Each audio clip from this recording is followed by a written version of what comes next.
Man, this is a hard video to make. This is the Mr. Met 40 ounce. I've already cracked it off cam. Well, I cracked it on cam, but like I'm trying to communicate this idea about the economy, and I'm not an economist. Malt liquor.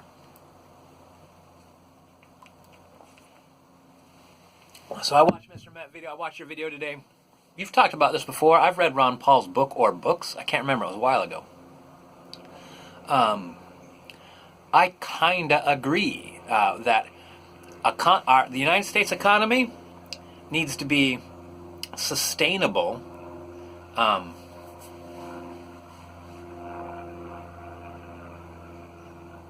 me come back to that.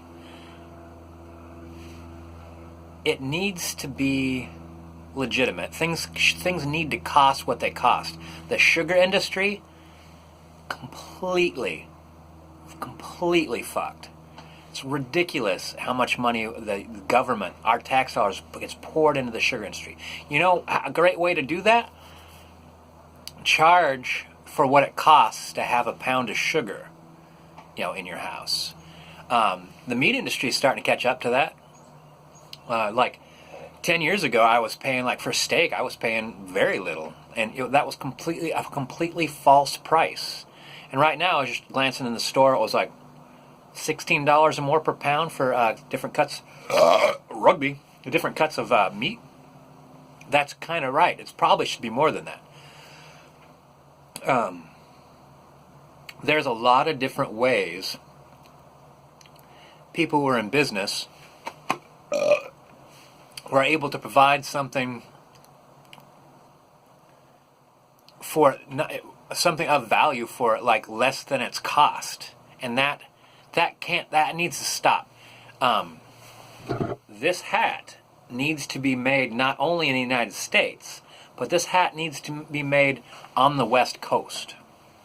This is a reproduction of an Australian cowboy hat made in China. I've seen lots of countries play the import-export game. Brazil has fucked up a bunch of different times. The Philippines. New Zealand allowed China to flood their market with super cheap aluminum to the point where eventually the aluminum factories there in New Zealand they had to close. And the government's like, oh, you need to make sure that stays maintained. And they're like, we don't got any money. We don't got no money. No one's buying our aluminum. So the government did it. The government mothballed the business and then went to try to retrain all these people. Because they're thinking, well, we're a country. We need to be able to produce our own aluminum. Right now, though, China is so undercutting us, everyone's buying Chinese aluminum. You can't do that because China's playing a game too. They're using their economy to lower the price of the aluminum so that when they undercut prices in New Zealand so extensively and for so long, it shuts down the aluminum production of that country. That's a bullshit game. You need to buy aluminum from your country, like your cars from this country, your whatever, your shirts, everything from this country. This wood needs to come from the United States. The amount of the wood exports is insane. From the United States, other countries are actually buying up and then cutting down lumber. They're actually coming here. They're not even buying it from our own companies. Their own companies come here and cut down our trees and then whisk them off. Oh my God, it pisses me off.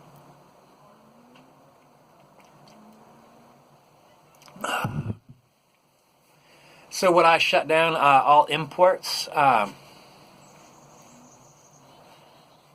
Not entirely. But if you want to buy this phone, yeah, I think you should buy an American phone. Now, I think that if you read about the Chinese have a phone that does facial recognition, it's a heightened security system. You turn to a company here, well, can you do that? If you can't do that, why can't you do that? Who in the entire United States do you need to help you to make your phone so that it is similar or better than the phone they have in China? and he'll make that happen. Like, and it'll, like I said, it'll cost what it costs. So like, they're not the people who then help improve your product get paid for it, and then you're putting out a better product. Hopefully, you'd think that we'd be industry leaders. Probably you wouldn't be price leaders, but like, that's the other thing too. The how our reparations are, like everyone's paycheck. Like, Mr. Met, you talked about a truck driver having to work 80 hours in order to provide. Can he provide for a family? With a full-time truck driving job. Actually, the amount of labor and industry jobs, not only is all that stuff vanishing, but a lot of countries just here, like here in Portland, one of the welding companies they're starting to bring back more jobs, but they're also starting to use more robotics. I mean, that's just going to have to be the way of things. I mean, that's great. It's great to like lower the price, but they pay their workers a lot of money. They're actually like one of their competitors folded because their competitors produced just one thing, and they were limited by their layout, like their factory. They were limited by that. They couldn't expand. And they wanted to they're like, oh, we're going to snap up all these highly skilled workers, but like fishing season's now, and they're like, well, we're waiting for fishing season to be over because we're hoping all those workers are come our way. Yeah, they made so much money. They're like, I'll get a job later this year. That's how you want to pay people. Kind of like I make good money, and I was looking at where I rank with skilled trades, and I was really surprised how little a lot of different skilled trades people make. And like, I was looking at like high end, like once you max out like as an electrician or something like that, like really that's all he makes? Holy fuck. I mean, that's good. I mean, he makes enough money, but I'm just gonna have to work like a dog, especially if I could try to buy a house here in Portland. Oh, anyway, let's wrap this up. That hat from China? No. What should I be buying from China? I would allow imports of cultural significance, Oh, for instance, my kilt. My kilt I wear is from here in Portland. But I saw that you could get a Scottish kilt, and they're really expensive, and that is how it should be. Do you want to import something from Scotland? Really expensive kilts. If you want to send something all the way around the world, it should be of extreme value and cultural importance. It should not be a cell phone. It should not be 10,000 baseball caps that say "Make America Great Again." I wonder if those hats are made in the United States. I somehow doubt it.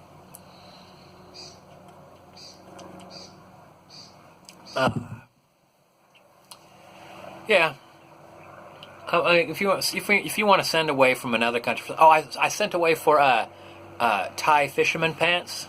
Came from Thailand. I mean, I think that's a wonderful way to support another economy and pay the right amount of money for it. Pay like these small, fantastic businesses of local people. Pay them right.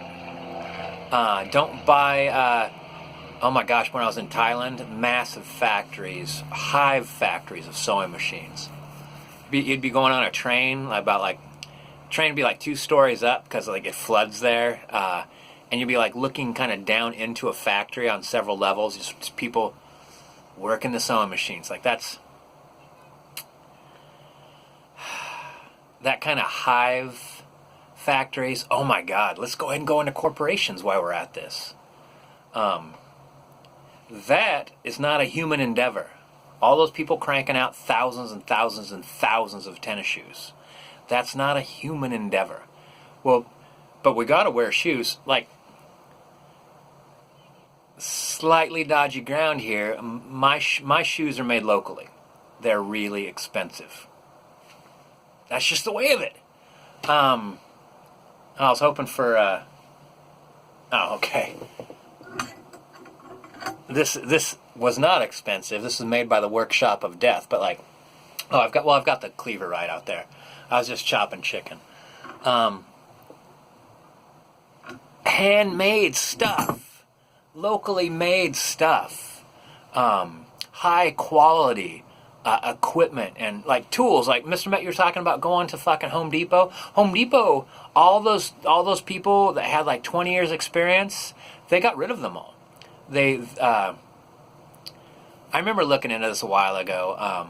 Basically, they cleaned out their people, filled up their store full of young kids that don't know anything, and just like up to their booklets. Their booklets and manuals are more comprehensive.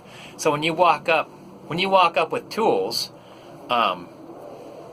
they open a booklet and literally they lay the tool down on a template, and like if it fits that, they're like, oh, this is $16. I'm like,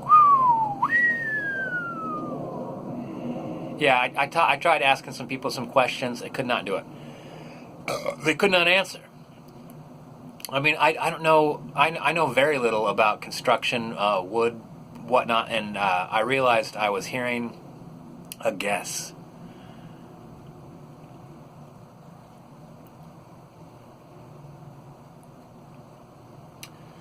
A sustainable economy.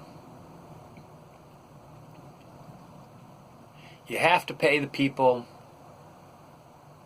and if the people are producing something of high value, it'll balance out. Like my $300 boots, like there's a large group of people. You actually go in there and you like see all like the machinery they're using, and I know Danner does importing of their work as well.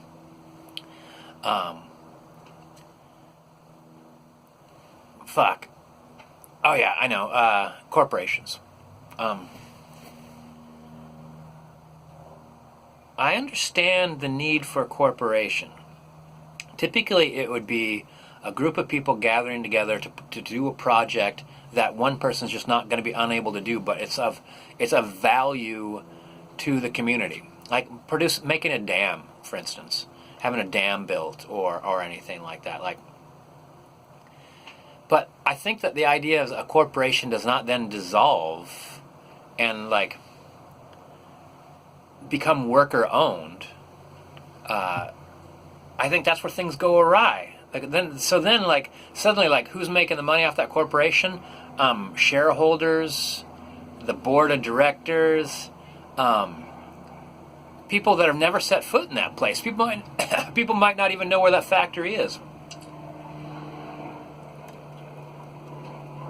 I bet you anything. Some of the shareholders that made a huge amount of money off the Home Depot reconfiguration have never been to Home Depot.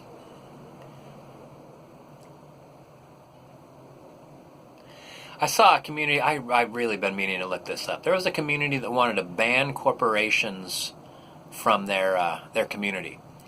And all these different companies sent spokesmen. Why don't you want a McDonald's, man? People love McDonald's. And I'm like, why are you so worried about them not wanting a McDonald's, for instance? Because why would you be so worried? Because Joe and Tammy go start making a burger joint, and it gets really popular and becomes a integral part of the community, and Joe and Tammy and the people who work there become very successful. And that money stays in the community. When McDonald's is thinking, the best money that they can make is money from outside of their community. So they want that little community way out in Texas to spend money at their branch there, and then that money gets sucked to their state. Money coming from outside your system is good money. Yeah, so it's important. It's important they make 16 cents off every burger out there in the middle of nowhere.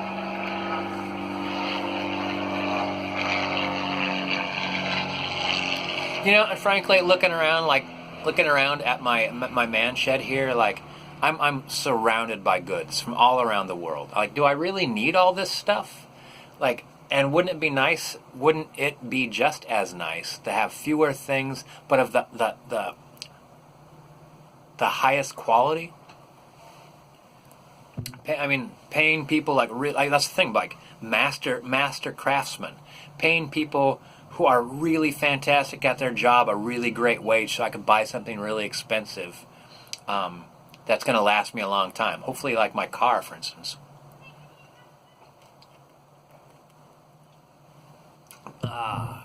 15 minutes. All right, you know what? Fair enough. I think the video I'm replying to is like 18 minutes long. Ha ha ha.